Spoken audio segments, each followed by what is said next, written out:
वन्देऽहं श्रीगुरो श्रीयुतपदकमलं श्रीगुरून् वैष्णवांश्च च श्रीरूपं साग्रजातं सहगण रघुनाथान्वितं तं सजीवं सावधूतं सावधूतं परिजनसहितं कृष्णचैतन्यदेवं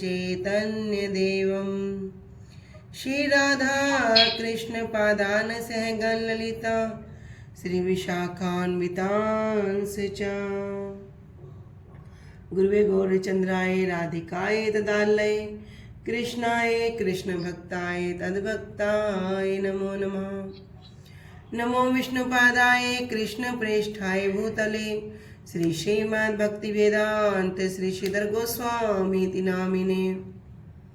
नमो ओम गुरुदेवाय धीमते सौम्य मूर्तये श्री श्रीमद् भक्ति स्वरूप सिद्धांति प्रभवे श्री महात्मने।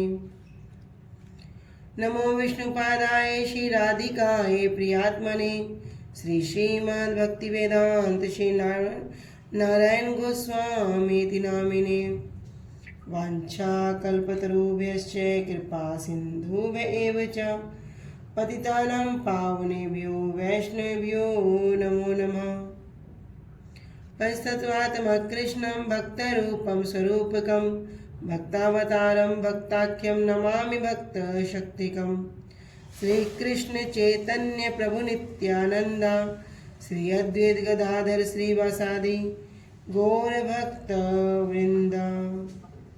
हरे कृष्णा कृष्णा कृष्णा हरे हरे हरे राम राम राम हरे हरे।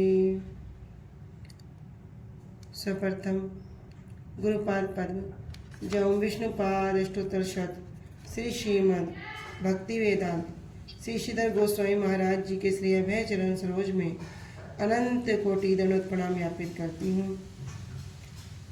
तदुपरांत परम गुरुदेव जनित्य लाभ प्रविष्टोम विष्णुपाद अष्टोत्तर शत श्री श्रीमद् भक्ति श्री रूप सिद्धांति गोस्वामी महाराज जी एवं जनित्य लाभ प्रविष्टोम विष्णुपाद अष्टोत्तर श्री श्रीमद् भक्ति वेदांशील नारायण गोस्वामी महाराज जी के श्री अभय चरण सरोज में अनंत कोटि दंडवत प्रणाम ज्ञापित करते हुए उनसे अहेतु कृपा की वांछा करती हूँ।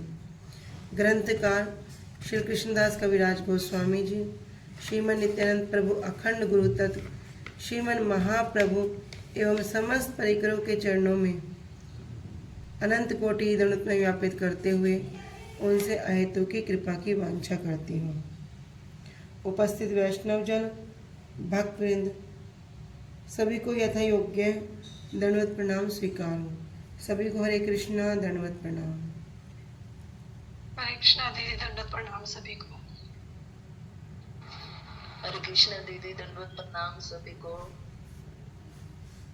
दंडवत प्रणाम सभी को। हरे कृष्णा दीदी दंडवत प्रणाम सभी को। हरे कृष्णा दीदी दंडवत प्रणाम सभी को। श्री गुरुदेव की अहेतु कृपा से हमारा जो ग्रंथ चल रहा है उसका नाम है श्री श्री चैतन्य चैतामृत। श्री श्री चैतन्य चैतामृत ग्रंथ के अंतर्गत हम श्रवण कर रहे हैं मध्य लीला।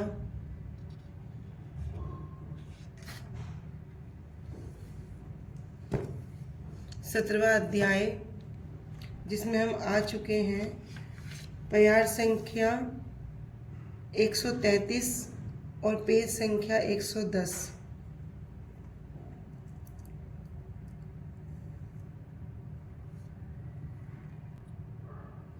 तो कल हमने श्रवण किया कि महाप्रभु के पास वो ब्राह्मण आता है जो ब्राह्मण प्रकाशानंद जी को महाप्रभु के विषय में बताता है, किंतु महाप्रभु के विषय में सुनकर प्रकाशन बड़ा हंसता है और बोलता है कि मैंने उसके बारे में पहले से सुन रखा है। वो कोई गौड़ देश का सन्यासी है, भावुक है और सुना भी है कि वो किनका शिष्य है, केशव भारती जी का शिष्य है। परंतु वो तो एक ढोंगी है और उसका नाम क्या है, चैतन्य है। और जितने भी भावुक व्यक्ति हैं वो क्या करता है, अपने साथ लेकर उनको सब जगह देश देश में गांव गांव में नाचते हुए घूमता रहता है। जो भी उसे देखता है वह उसे ईश्वर कहता है। यह तो उसकी एक विद्या है जिसे कहते हैं मोहन विद्या। मोहन विद्या अर्थात दूसरों को मोहित करने की जो विद्या है। कि मैंने सुना है कि उसने क्या किया, जो सार्वभौम भट्टाचार्य जी हैं, उसने भी जब उस चैतन्य का संग किया तो वो पागल हो गए। वो केवल नाम मात्र का सन्यासी है। तुम उसके पास मत जाना, तुम क्या करना, वेदांत को ही श्रवण करना। अगर ऐसे व्यक्ति का संग करोगे तो तुम्हारे दोनों लोक नष्ट हो जाएंगे, अर्थात ये लोक भी और परलोक भी। इस प्रकार प्रकाशानंद जी उनसे कह रहा है। लेकिन वह ब्राह्मण बड़ा दुखी हुआ और वहाँ से कृष्ण कृष्ण कहते हुए उठकर खड़ा हो जाता है और महाप्रभु के पास चला जाता है। जब महाप्रभु के पास जाता है तो महाप्रभु के दर्शन करता है और महाप्रभु को सारी वार्ता को महाप्रभु के सामने प्रस्तुत करता है। तब महाप्रभु भी सारी बात को सुनकर मुस्कुराते हैं। लेकिन वह विप्र महाप्रभु से एक प्रश्न करता है। क्या प्रश्न करता है कि जो ये प्रकाशानंद है इसने क्या किया, 3 बार आपका नाम लिया, चैतन्य चैतन्य चैतन्य, किंतु इसके मुख से एक बार भी कृष्ण नाम उदित नहीं हुआ, कृष्ण नाम इसके मुख में नहीं आया। इसका क्या कारण है? तो महाप्रभु से वह विप्र इसका कारण पूछता है कि आपको देखते ही जब मेरे मुख से भी कृष्ण नाम हरि नाम निकलता है, लेकिन उसने क्या किया, उसने आपके 3 बार चैतन्य चैतन्य बोला, लेकिन कृष्ण नाम एक बार भी उसके मुख में नहीं आया। तो जैसा हमने श्रवण किया था कि महाप्रभु ये जो भगवान के जो नाम हैं, एक कुछ होते हैं मुख्य नाम, कुछ होते हैं गौण नाम। तो ये जो परमात्मा, आत्मा, चैतन्य, जगदीश, ईश्वर, विराट, विभु, भूमा, विश्वरूप, व्यापक, ये जितने भी नाम है भगवान के गौण नाम है। ये श्री कृष्ण के मुख्य नाम नहीं है। कह रहे जो इन सब नामों को ग्रहण करते हैं उनको जो श्री कृष्ण की औदार्य अर्थात उदारता और माधुर्य अर्थात जो मधुरता है उसको प्रकाशित नहीं होती। क्योंकि जितने भी नाम हैं इनमें कुछ ना कुछ ऐश्वर्य प्रकाशित होता है, परंतु इन नामों में जो मुख्य नाम है क्या है, श्री कृष्ण नाम से अभिन्न उनके जो चैतन्य रस विग्रह तत्व हैं उसकी स्फूर्ति उसको नहीं होती। तब महाप्रभु आगे कह रहे हैं कि मायावादी लोग जो माया का हर चीज में माया का वाद लगाते हैं, ना इति ना इति नाति, ये भी नहीं है, वो भी नहीं है, वो भी नहीं है, मतलब कुछ भी नहीं है। क्या कहेंगे, अहम ब्रह्म अस्मि, हम ही ब्रह्म हैं। भगवान क्या है, भगवान निर्विकार हैं, भगवान निर्विशेष हैं, उनके अंदर कोई विशेषता नहीं है। कैसी विशेषता, ना उनका कोई नाम है, ना उनका कोई रूप है, ना उनका कोई गुण है, ना उनकी कोई लीला है, कोई भी उनके अंदर विशेषता नहीं है। तो भगवान भी कहते हैं कि ऐसे लोग क्या होंगे, मेरे चरणों में अपराधी हैं, इसलिए वे कहाँ तक जा सकते हैं, केवल ब्रह्म, आत्मा और चैतन्य आदि कहते हैं, लेकिन उनके मुख से श्री कृष्ण का नाम नहीं आता। फिर महाप्रभु नाम, विग्रह और स्वरूप तीनों की महिमा को बता रहे हैं कि नाम में, भगवान के नाम में, भगवान के स्वरूप में, तीनों के तीनों क्या है, एक ही रूप है। भगवान का विग्रह, भगवान का नाम और भगवान का स्वरूप तीनों एक रूप है, तीनों में कोई भी भेद नहीं है और तीनों ही चिदानंद में है। कह रहे देहे देही नाम नामे कृष्ण नाही भेद, कि भगवान का जो देह है, शरीर है और जो देही है उसमें कोई भेद नहीं है। भगवान का नाम है या नामी है उसमें कोई भेद नहीं है, किंतु जो ये बद्ध जीव हैं इनके नाम और इनके स्वरूप में भेद हो सकता है, भेद होता है। क्यों, किसी का नाम क्या हुआ, कमल नयन, जैसे हमने कल भी श्रवण किया था, लेकिन वो क्या है, वो एक आंख से काना है, अंधा है, उसे दिखता भी नहीं है। किसी का नाम है रामदास, कि नामदास मतलब दिखेगा क्या कि बहुत बड़ा भक्त होगा, लेकिन अगर जाएंगे तो भैया पूरा विपरीत उसकी परिस्थिति पाएगी। तो हमने यहाँ तक श्रवण किया था, अब आगे चलते हैं।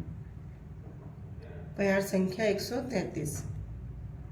नाम चिंतामणि कृष्ण चैतन्य रस विग्रह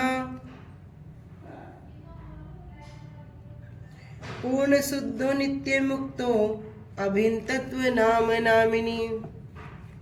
कह नाम चिंतामणि, ये जो नाम है, ये नाम कैसा है?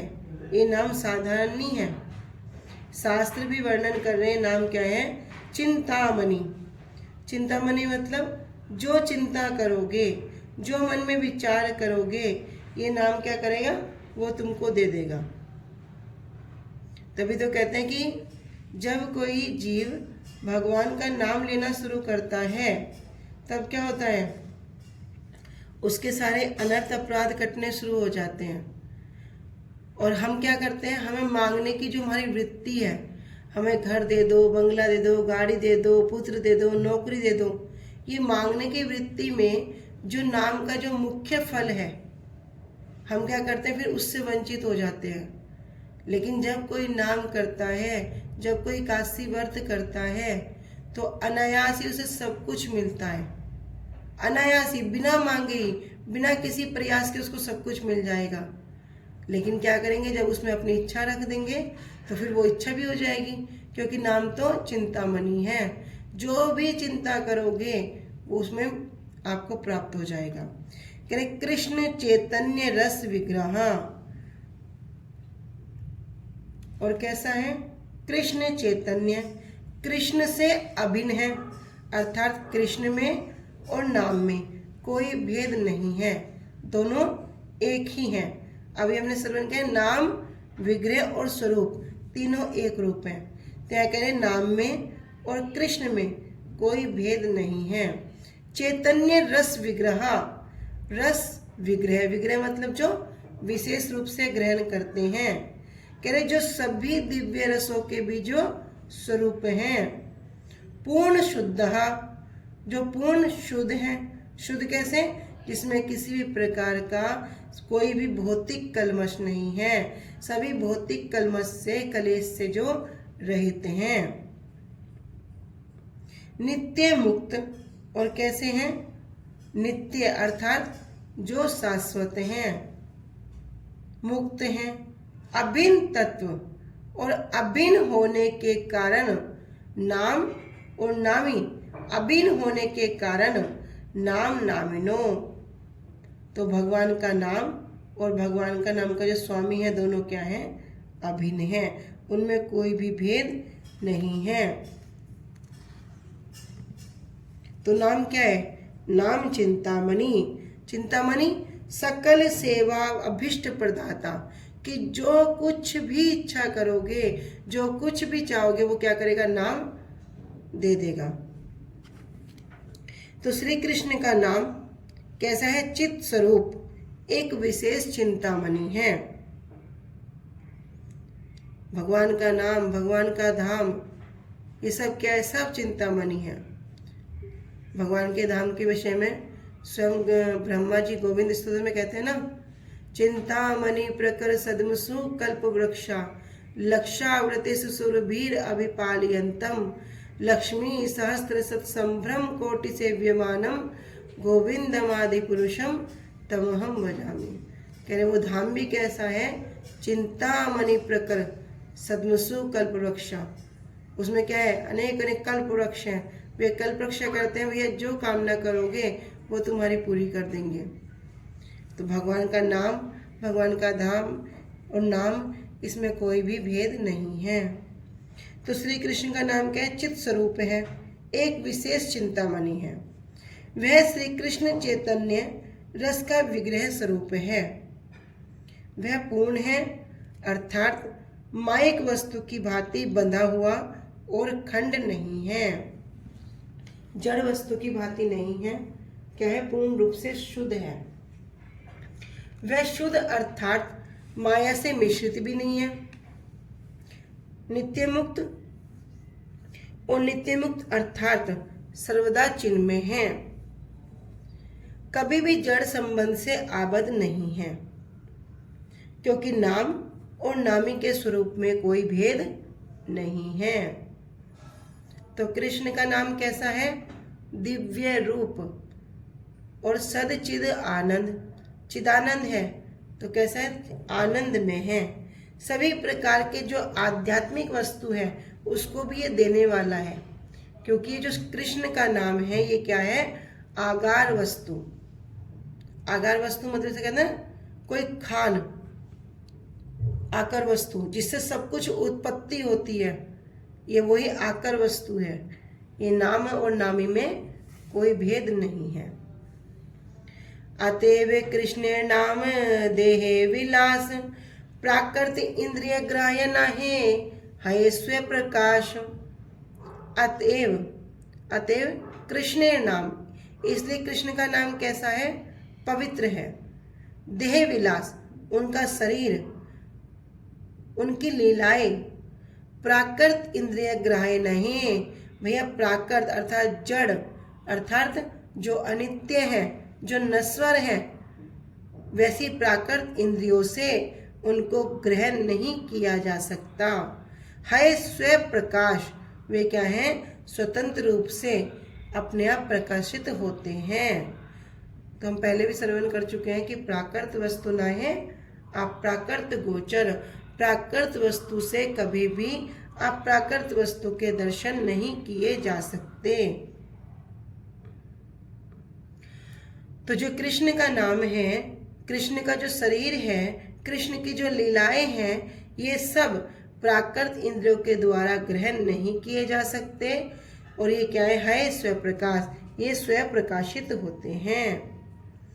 कृष्ण नाम कृष्ण गुण, कृष्ण लीला वृंद, कृष्ण रे स्वरूप सम सब चिदानंद।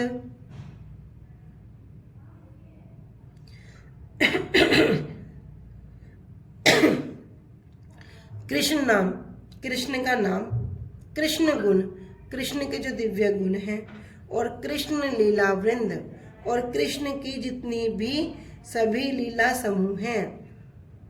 कृष्णेर स्वरूप सम, सभी कैसी हैं? कृष्ण के ही स्वरूप के समान हैं। और सब चिद आनंद, और सभी चिदानंद में हैं।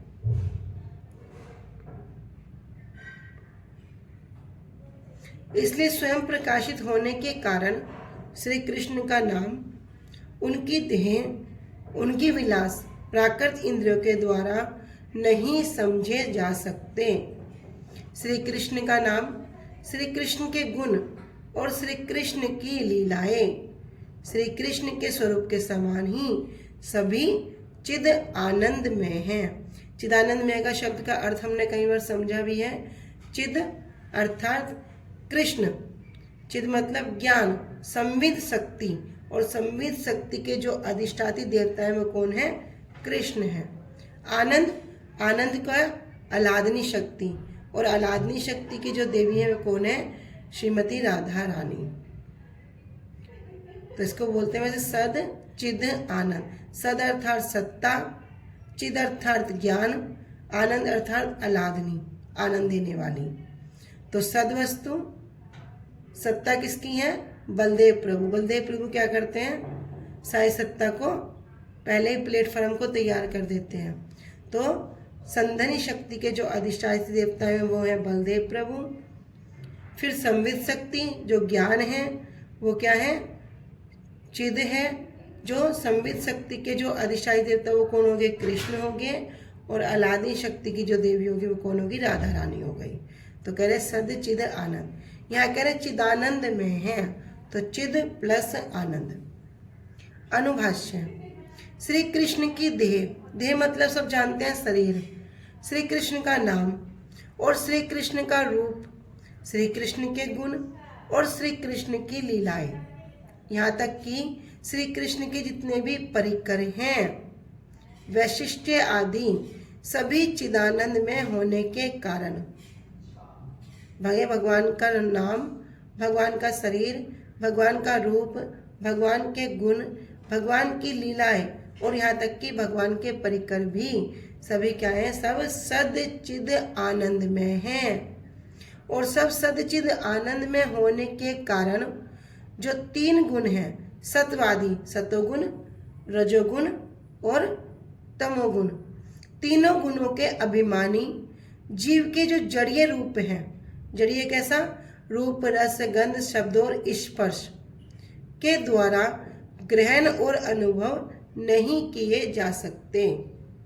तो भगवान की शरीर, भगवान का रूप, भगवान का गुण, भगवान की लीलाएं और भगवान के परिकर, ये सब क्या है, सब सच्चिद आनंद में है, सब चिन्मय है। और चिन्मय होने के कारण बद्धजीव कैसा है, बद्धजीव अभी इन माया के 3 गुणों में आवर्त है, सदोगुण, रजोगुण और तमोगुण। और उसके बाद अपनी इंद्रियों के वशीभूत है, जैसे रूप रस गंध शब्द और स्पर्श के द्वारा इनको ना तो ग्रहण किया जा सकता, ना ही इनको अनुभव किया जा सकता है। ये जीव की फल भोग में प्रवृत्त इंद्रियों की भोग्य वस्तु नहीं है। अगर जीव सोचता है मैं फल भोग में जो प्रवृत्त है, जो अभी अपने स्वसुख की कामना में लगा हुआ है, तो ऐसे इंद्रियों की भोग की वस्तु नहीं है। ये समस्त ही स्वयं प्रकाश वस्तु है, नित्य है, चिन्मय है और आनंद में है।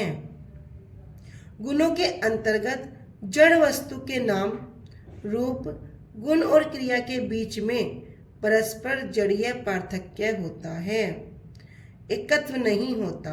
किंतु जो अदोक्ष श्री कृष्ण हैं उनमें ऐसा भेद नहीं है।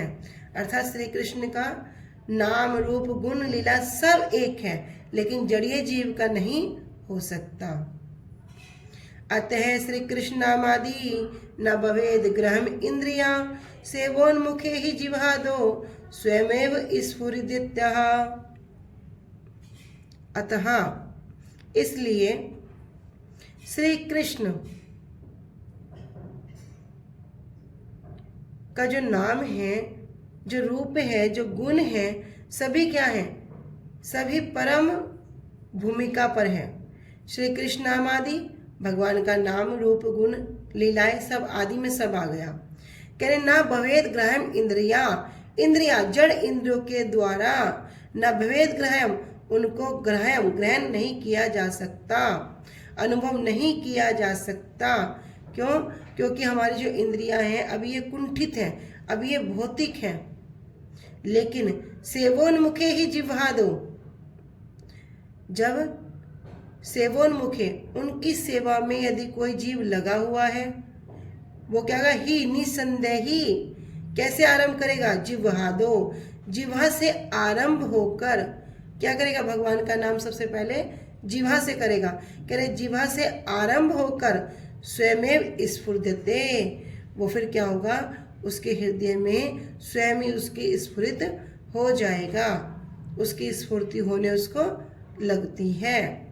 तो भैया कैसे करना पड़ेगा, जिह्वा से उसको आस्वादन करते करते करते करते वह शुद्ध हो जाएगा, उसकी इंद्रियां प्राकृत नहीं रहेंगी, और फिर भगवान क्या करेंगे, स्वयमेव स्फुरित, उसके हृदय में स्वतः ही स्फुरित हो जाएंगे।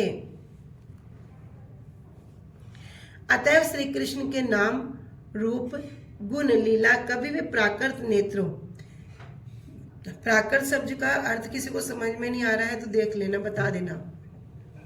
प्राकृत अर्थात जड़, प्राकृत अर्थात जो अनित्य है, जो नश्वर है। कह रहे कि प्राकृत नेत्रों से, अभी क्या है, हम अपने नेत्रों से कितना देख सकते हैं, कानों से कितना सुन सकते हैं, कह रहे इनके द्वारा ग्रहण नहीं किया जा सकता। जब जीव सेवोन्मुख होता है, जब भगवान की ओर वो मुख करता है, अर्थात चिद स्वरूप से श्री कृष्ण मुख होता है। कैसे स्वरूप से, चिद स्वरूप से। अभी तो हमारी स्थिति क्या है, अभी इस शरीर को मैं और इससे संबंधित जितने भी वस्तु हैं उसको मेरा मानते हैं। अर्थात कोई पूछो किससे मैं कौन हूँ, तो बोलेगा मैं, मेरा नाम ये है, मैं उस गांव में रहता हूँ या उस शहर में रहता हूँ, ये मेरा पति है, ये मेरा घर है, ये मेरी गाड़ी है, ये मेरे रिश्तेदार हैं।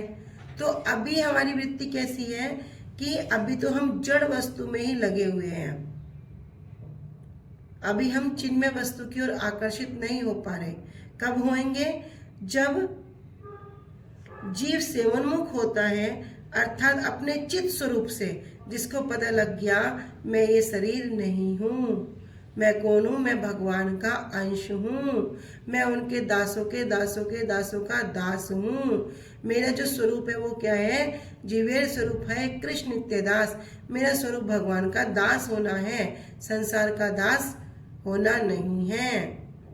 तो जब उसे अपने चिद स्वरूप से क्या होगा? वो श्री कृष्ण के सेवनमुख होता है, तब वह क्या करेगा?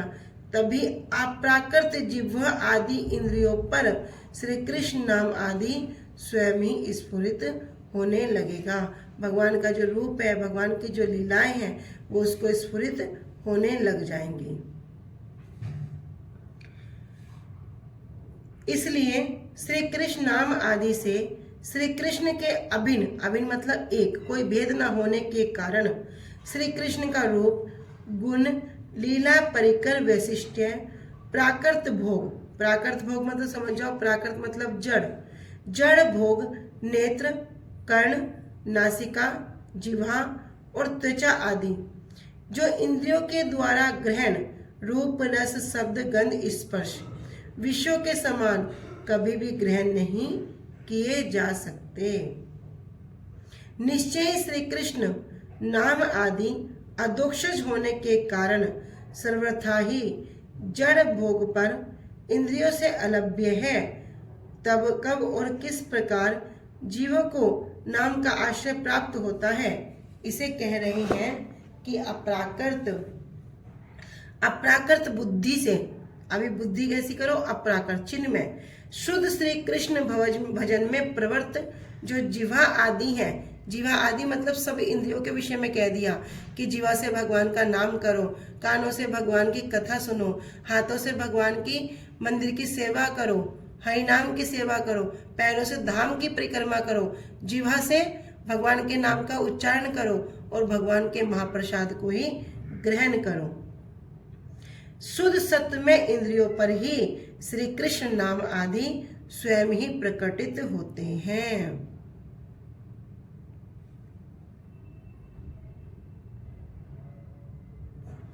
ब्रह्मानंद हैते पूर्णानंद लीला रस, ब्रह्म ज्ञानी आकर्ष्या करे आत्मवश। करे ब्रह्मानंद, जो ये आत्म साक्षात्कार का जो सुख है, ये क्या है? हैते पूर्णानंद लीला रस, ये पूर्ण आनंद, आनंद से भरा हुआ है। ब्रह्म ज्ञानी आकर्ष्या करे आत्मवश, और जो ब्रह्म ज्ञानी है, ये जो मायावादी हैं, ये क्या करते हैं? ब्रह्म साक्षात्कार के आनंद से आकर्षित करके उसे जीत लेते हैं। कि जब कोई पूर्ण आनंद में लीला रस, ब्रह्म ज्ञानी की जो बुद्धि होती है, वो क्या करती है? ब्रह्म आनंद को भी आकर्षित करके उसे अपने वश में कर लेता है। कैसे? तो अमृत प्रभाष्य में श्री भक्तिविनोद ठाकुर जी कह रहे हैं, मैं ही ब्रह्म हूँ, अर्थात भगवान और कोई वस्तु नहीं है, मैं ही भगवान हूँ, मैं ही ब्रह्म हूँ। जब तक जीव इस माया में आवर्त है, तब तक मैं यहाँ पर क्या कर रहा हूँ?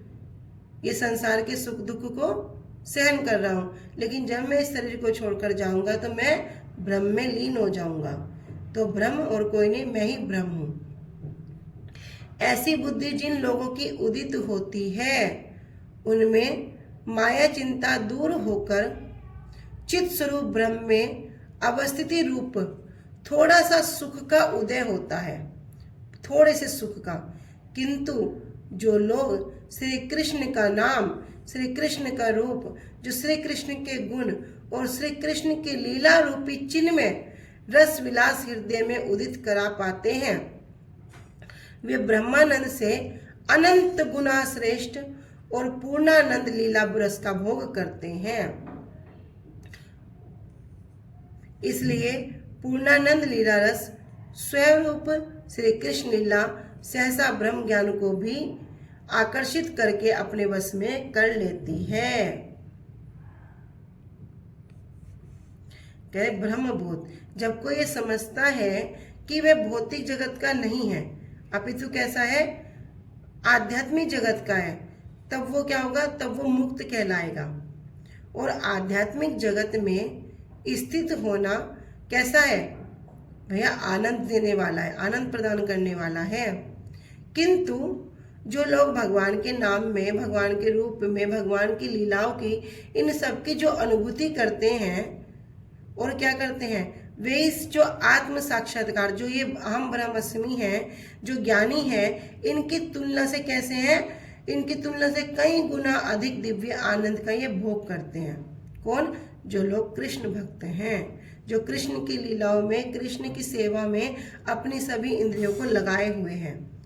तो जब कोई ऐसे आत्म साक्षात्कार के पद पर स्थित होता है तो वो सरलता पूर्वक ही क्या होगा, निश्चित रूप से कृष्ण के प्रति आकृष्ट हो सकता है और उनका दास बन जाता है। दास बन जाता है क्या, दास तो पहले से ही है, किंतु अब उसको अपने स्वरूप की प्राप्ति हो जाती है। भगवत गीता में कह रहे ना, ब्रह्मभूत प्रसन्न आत्मा न सोचती न कांक्षति समः सर्वस्व भूतेषु मद भक्तिम लभात प्रेम लभते पराम। तो जो क्या करेगा, जो उस दिव्य पद को प्राप्त करता है उसे तुरंत ही क्या होगा, तुरंत ही भगवान का साक्षात्कार हो जाएगा, वह पूर्ण रूप से प्रसन्न हो जाएगा और ना सोचती ना कांक्षति, उसे ना किसी प्रकार का शोक रहेगा और न ही वो किसी प्रकार की कांक्षति अर्थात इच्छा करेगा। समय सर्वेषु भूतेषु मद भक्तिम लभात प्रेम, और सभी जीवों को क्या करेगा, समदृष्टि से देखेगा। इस प्रकार अगर कोई ऐसा व्यक्ति करेगा तो भगवान कहते हैं वो मेरी शुद्ध भक्ति को प्राप्त करता है।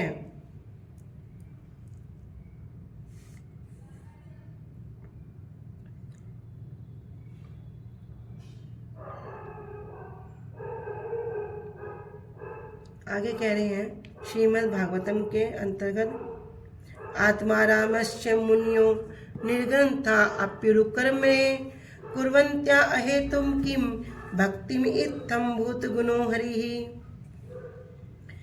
कि आत्मा रामस्य, आत्मा में ही जिनकी रति है, आत्मा में ही जो रमन करते हैं, मुनियो निर्ग्रंथा अप्युकर्मे, ऐसी वासना ग्रंथियों से शून्य सभी मुनि भी वृत्त कर्मा श्री कृष्ण की अहेतु की भक्ति करते हैं।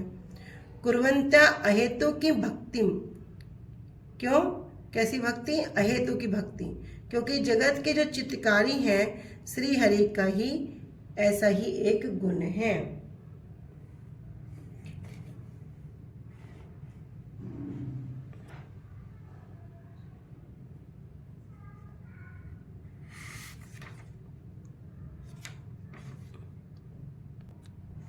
तो इसी आत्मा रामस्य कह रहे, जो आत्मा रामस्य अर्थात जो आत्मा में रमन करने वाले मुक्त पुरुष भी क्या करते हैं, भगवान का भजन करते हैं।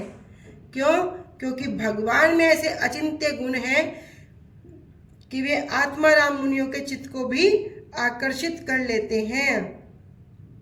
हमने पहले भी श्रवण किया था कि भगवान ने अपनी प्रतीति को 3 रूप में प्रकाशित कर रखा है कि वदंती तत्तस् विदस् तत्वम यज् ज्ञानम अद्वयम ब्रह्म इति परमात्मिति ज्ञान भगवान इति शब्दते, कि वो जो भगवान हैं उनको तत्वदर्शी लोगों ने बताया कि वो 3 प्रतीति में हैं।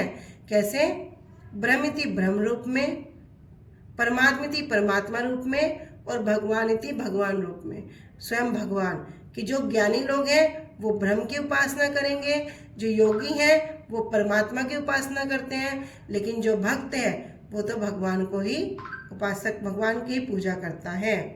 तो जो हमने आत्मरामस्य मुनियो निर्गंथा अप्युकर्मये, इस श्लोक की जो व्याख्या को श्रवण किया था कि आत्मा में ही जिनकी रति है, ऐसे वासना ग्रंथियों से शून्य, जिनकी कोई वासना ग्रंथि नहीं रही, किसी प्रकार की वासना नहीं है, उससे क्या है, शून्य है, सभी मुनि भी वृत्त कर्मा श्री कृष्ण की अहेतु की भक्ति को प्राप्त करते हैं। तो श्री कृष्ण की जो स्वाभाविक रूप से लीलाओं में रमन करने वाले आत्माराम हैं और जड़ विषयों से जो विरक्त हैं, जिनको जड़ विषयों में किसी प्रकार का आसक्त नहीं है, ऐसे मुनि कि जिनके हृदय की कामनाओं की ग्रंथि खुल गई है, ऐसे ब्रह्मभूत प्रसन्न आत्मा सभी उरुक्रम अर्थात अजित भगवान की अन्य अभिलाषिताम शून्य ज्ञान क्रम से अनावर्त होकर शुद्ध कृष्णमय से भक्ति को करते हैं। हरि जो है अपने स्वाभाविक गुणों से मुक्त हैं और बद अवस्था वाले सभी जीवों को आकर्षण करने वाले हैं। तो वे जो मायावादी हैं, निरत लोगों को उन मतवादों से मुक्त करके कृपा करके उन्हें अपने चरणों का आश्रय प्रदान करते हैं। तो जब हमने सार्वभौम भट्टाचार्य जी के जो वृत्तांत को श्रवण किया था, उस समय इस श्लोक को बहुत सुंदर श्रवण किया था कि इस श्लोक में कह रहे थे कि जब सार्वभौम भट्टाचार्य जी महाप्रभु से प्रार्थना करते हैं, तब महाप्रभु उनके द्वारा किए गए जो 9 प्रकार के अर्थ हैं उसको किसी भी प्रकार से वो स्पर्श नहीं करते और इसी श्लोक की आत्मा रामस्य श्लोक की व्याख्या को आरंभ करते हैं। और इसमें कितने पद बताए थे? 11 पद। और महाप्रभु सभी पदों की एक एक करके व्याख्या करते हैं और क्या करते हैं, सभी जो प्रधान पद हैं उनको साथ लेकर महाप्रभु आत्माराम पद को जोड़कर इस श्लोक की 18 प्रकार से उन्होंने व्याख्या करी है।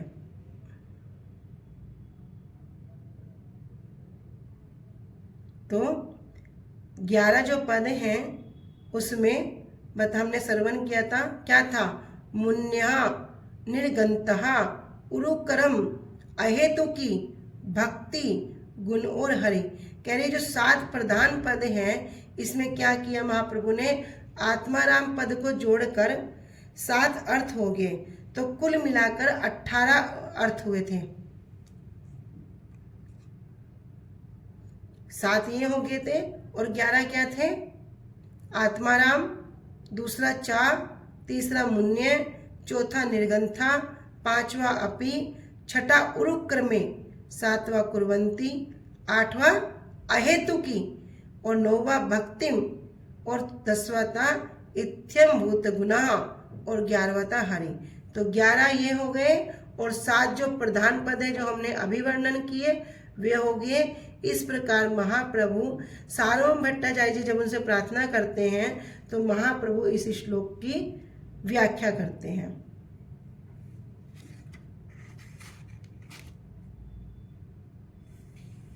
ठीक है, आज हम यहीं तक रखते हैं। वांछा कल्पतरुभ्यश्च कृपा सिन्धुभ्यैव च पतितानां पावनेभ्यो वैष्णवेभ्यो नमो नमः। श्री गुरुदेव की जय। अनंत कोटि वैष्णव वृंद की जय। निताय गौर प्रेमानंदे। हरि हरि बोल।